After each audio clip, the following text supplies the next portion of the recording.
Okay guys, I'm gonna let you in a little secret. It is possible to add JavaScript-like functionality on your site without using JavaScript. That's right, I know, mind blown. This is the best kept secret in the world. Don't tell anyone I told you that, okay? Don't believe me? Let me show you. I'm gonna press this button and a picture and text is going to appear. Watch. I know, amazing. I am awesome. I have figured out how to use JavaScript in AMP. Yay, Stephanie. So let me show you another example I made with AMP that mimics JavaScript. This is a button that you see a lot in e-commerce stores. For example, if you're shopping for shoes and you like certain shoes, so you have added them to your favorites. So we went back to the same page and you see that the button says added to favorites, but you realize the shoes are ugly because they're tan and you don't want these shoes anymore in your favorites. So you click the button again and those shoes are excluded from your favorites. But then you realize the tan is an awesome color and it will go really great with your green hat. So you want to add it again to your favorites. So you click it and it's added again to your favorites. And yes, this button was made with AMP, no JavaScript. I know, awesome. So let me go into details about how this interactivity works. AMP uses two things to make interactive pages. You can either use AMP bind, or if you need something simple like to add and hide or show and hide elements, you just use AMP actions and events. So the way that works is you use the on attribute on an element that you want to enable actions on. Okay, and if that isn't confusing enough, it is a lot like HTML attributes, but in a very confusing way. So if you know JavaScript, this is going to be easier for you. If you're like me and you sort of know JavaScript, but you're not very good at it, it's going to be difficult. And if you don't know JavaScript at all, please go and learn some JavaScript before going back to this section because it is going to be difficult.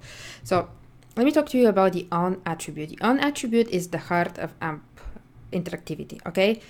Because AMP doesn't allow any interactivity to be done on page load, everything must be done on user action. That's why we need the on attribute. Now, what the on attribute does is it shows actions and events to be done on certain action. For example, so here I have the on attribute followed by equal sign followed by quotation marks, and then I have the event, and the event is tap, or also known as on click if you come from a JavaScript background. So on tap or on click, you're telling the browser execute this event, okay? Or actually execute this action, excuse me. So what we're telling to this button is, okay, I want you to navigate to example.com when I press this button. And that's what we're going to do. Let's press this button to see if it works. I am pressing the button. And voila, we're taken to example.com. Now you might be saying, Stephanie, this is a stupid example because nobody uses buttons for links, okay? You use a link. Well, you're right. Let me show you a better example. Let's hide and show some text. Let's have a paragraph and that says test. So this is shown right now, but let's try to hide it. Let's do button, and now we're going to say hide test.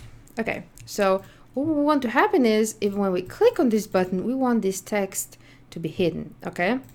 And right now it's not doing anything. That's why we need the on attribute. So think about what the button wants to do. Okay, I want the button to hide this text on click. So we need the on attribute, and since we want the action to be performed on click, we add on tap colon, and then what the next thing we want to do is we want to fetch somehow this text, and we can't do that unless we give the element an ID. So let's say test. Okay, so we have on click colon, and now we need the ID of the element we want to manipulate. In this case, the ID is called test. So colon test, and then we do a dot, and this dot is going to tell us, we're going to tell AMP what to do on click. Everything that happens after the dot is going to be the action we want to perform, okay? So in our case, we want to perform the action, we want to hide this test, we don't like it. Okay, so So just use the action height. Okay, let's save it and see if it works.